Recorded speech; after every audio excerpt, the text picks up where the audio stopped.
Hey guys, welcome to another Pathways Wrap. We're going to do things a little bit different this week. We're going to start with our senior grades and look at how our Jersey Flag and our KOE New South Wales Cup went on Sunday out at Glebe up against the Sydney Roosters. A bit of a tale of two halves in both games. In the Flag game, Roosters jumped out to a great lead, showing a lot of dominance and the reason why they're top of the ladder at the moment in that competition. But that 20-0 lead was chased back by the boys. Really great second half from our Flag with a lot of positives, but unfortunately going down 30-20 in that one. Very similar story in our KOE New South Wales Cup. After a really tight opening 30 minutes at 12 all, the Roosters surged right before half time to get 3 quick tries. And then a very close second half, but unfortunately too much damage was done, and full credit to the Sydney Roosters getting away in that grade.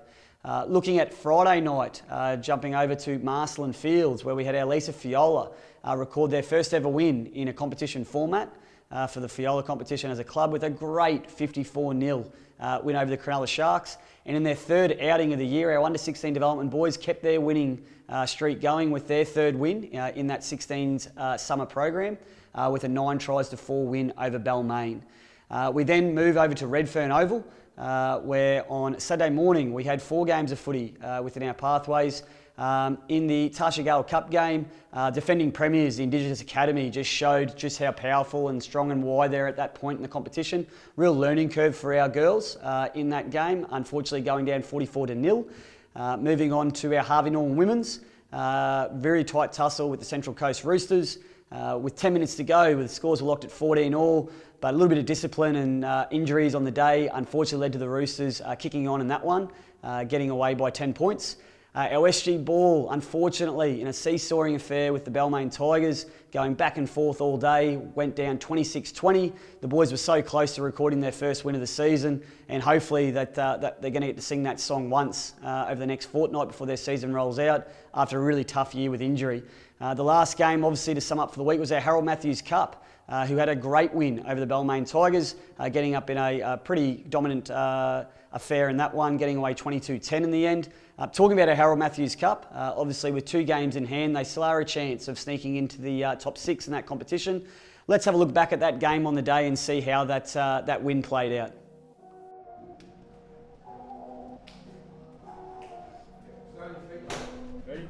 South on 3! 1, 2, 3, South!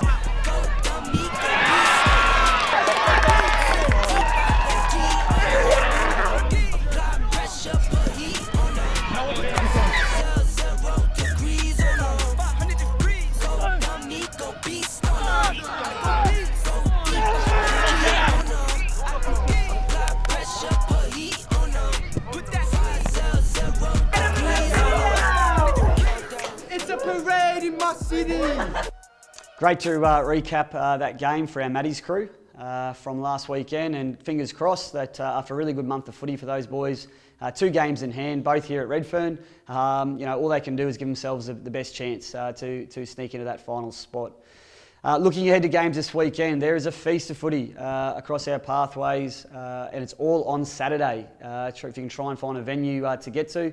Again, over at Marcelin Fields in Maroubra, we have our Lisa Fiola Cup, our Tasha Gale Cup, and our 16s Dev program all up against Manly. We come over to Redfern Oval, where we see our Harvey Norman Women's, SG Ball and Harold Mats also up against the Manly Seagulls. And also on Saturday, out at Acor Stadium, we've got our KOE New South Wales Cup and our Jersey Flag also involved in the curtain raisers out there. So for all our members and fans out there, whether it's out at Acor before the NRL or trying to find somewhere locally, I'm sure all of our players in our pathways would appreciate any support we can get this weekend.